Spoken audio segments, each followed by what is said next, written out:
This is a very simple test. One thing will change in this photo, and one thing only. Try to spot the change.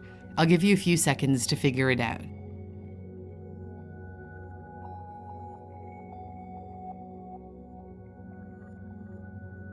Here's what changed. See the clay pots on the table? They're brown now. Before, they were gray. If you didn't notice it, don't worry, you're not alone. In fact, most people don't, even if they think they would.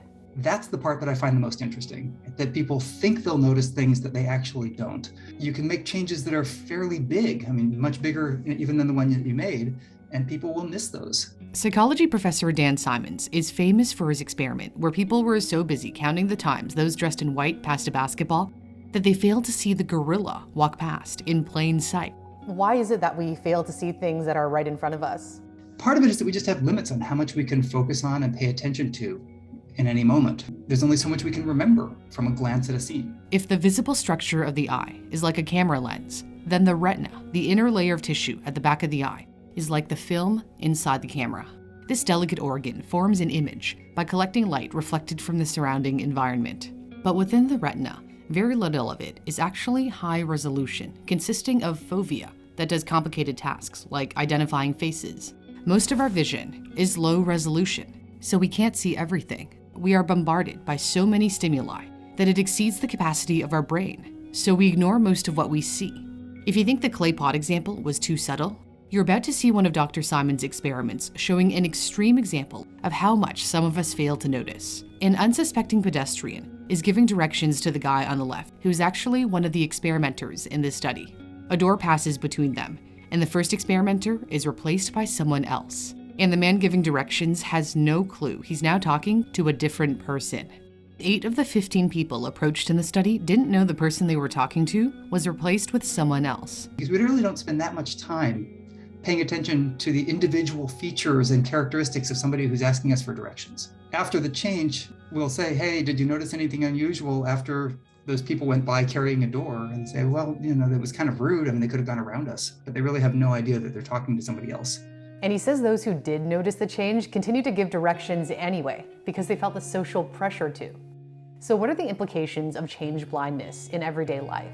If you forget who your waiter is, that's natural. It would be easier to remember if something about them sticks out and grabs your attention, like if they had blue hair. Our failure to see change is why we tend not to notice continuity errors in films. If you're patting yourself on the back thinking you're great at noticing mistakes in movies, well, here's some news for you. The people who notice them are convinced that they always notice them, but of course they're only aware of the ones they happened to notice. They're not aware of all of the ones they miss. There's another more serious, real-life implication of change blindness. It could explain why eyewitness testimony may sometimes be unreliable, leading to a witness wrongly identifying a suspect. So, now that you're more aware of how unaware you are, time for another test. You're about to see 2 images switching back and forth rapidly. Keep your gaze fixed on the center, and see if you can spot the difference between them.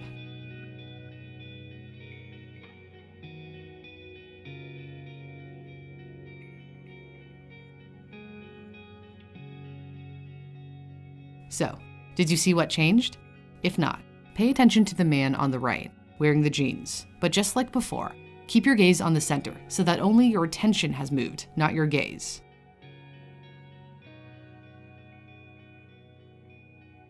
Did you catch the color of his jeans changing from blue to brown?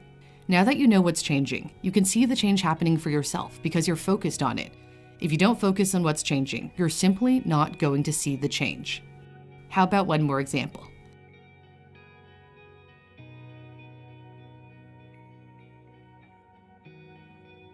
Did you notice what changed this time? Take a look at the boat on the right. It has now disappeared. Seeing is difficult. Because we are limited in our sight, we have to let so much go. There are some life lessons here too. Perhaps what you truly need is in front of you, but you can't see it because you're focused on something else. In other words, you may not have seen what you truly need. I hope you've enjoyed this video. So does this make you a little bit better at detecting changes? Maybe, maybe not. For example, did you notice that my shirt changed throughout this video? Leave a comment if you did. Turns out you can get away with a lot more than you think. Awareness is tricky to improve unless you know what you're looking for. but you can improve your brain by building up skills in math, science, and computer science. Brilliant is a website and app that makes learning STEM super fun and interactive, so it doesn't even feel like learning. My all-time favorite is their logic course to really improve your critical thinking skills that are the basis for mathematical reasoning. In this example, you have to put the robots in the correct order. If you're ever stuck, there are explanations so you know where you went wrong. And you can explore the laws of physics and the principles of engineering by playing through their scientific thinking course. There's something for everyone on Brilliant, no matter your experience level. To get started for free, visit brilliant.org/newsthink or click on the link in my description or pinned comment. And the first 200 people to click my link will get 20% off Brilliant's annual premium subscription, which unlocks all of the courses. Thanks for watching. For Newsthink, I'm Cindy Palm.